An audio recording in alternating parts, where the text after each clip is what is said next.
Mula pagkabata, si Hirase Eri ay hindi nakaligtas sa pangungutya at pangbuli dahil sa kanyang itsura.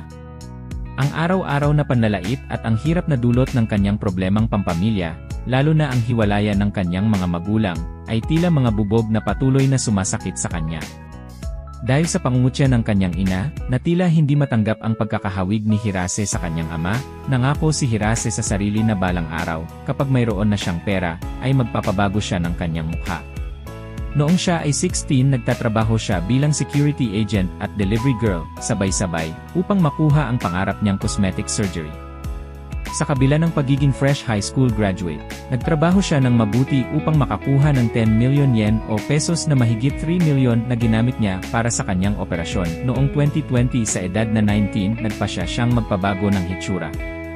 Hindi doon natapos, noong 2021 sumailalim siya sa iba pang procedures, kabilang ang breast augmentation at skin treatments, na nagkakahalaga ng mahigit 20 million yen o peson higit 7 million.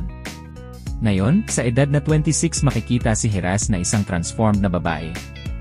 Ang kanyang bagong hitsura ay nagbigay daan sa kanya upang makilala sa TV show sa Japan, tulad ng Hyena of Love, at maging sikat sa social media, kung saan mayroon siyang 419k subscribers sa YouTube at milyon-milyong followers sa iba pang platforms. Ang kanyang journey sa plastic surgery ay nagbibigay inspirasyon sa marami, at siya ay naging advocate ng cosmetic enhancement. Para sa kanya, sulit ang lahat ng gastos dahil nagkaroon siya ng 180-degree turn sa kanyang buhay.